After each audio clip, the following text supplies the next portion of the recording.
Prince William and his wife Kate, that's the Duchess of Cambridge, celebrated St. Patrick's Day in London this morning. Later today, they will travel to Paris. Now, this will be William's first official trip to the French capital, where his mother, Princess Diana, died in a car crash nearly 20 years ago.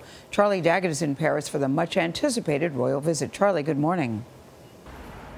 Good morning. Well, the palace have told us William and Kate will not be visiting any of the sites associated with the death of Princess Diana, but her memory is still very much alive, especially here above the tunnel where that accident took place, where they're still laying photos and flowers in tribute.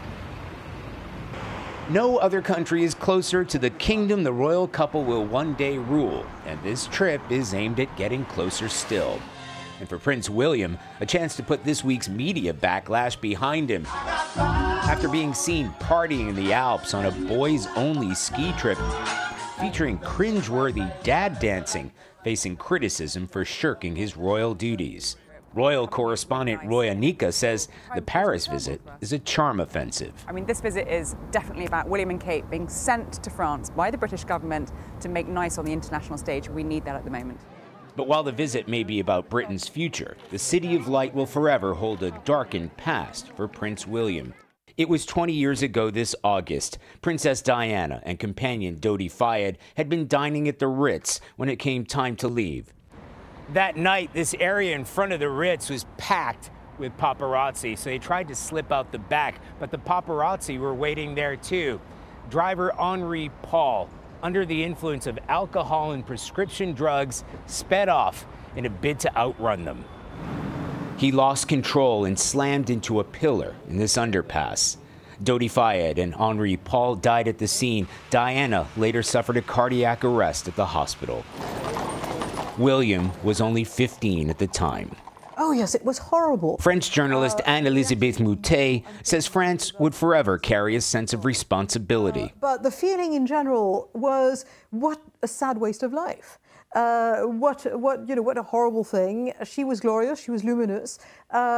She died in the most stupid way you can think of. Diana dazzled during her official trip to Paris with Prince Charles in 1988. And while inevitable comparisons will be made, Kate has always been able to hold her own in the style stakes. All eyes on Kate tonight? All eyes will be on the Duchess of Cambridge. Everyone will want to know what she's wearing. On the schedule over the next couple of days, a black tie dinner at the British Embassy tonight. Tomorrow they'll visit a military hospital where they'll meet with survivors of the Paris and Nice terror attacks and finish up with a rugby game between Wales and France, where they are certain to be outnumbered by most of the fans.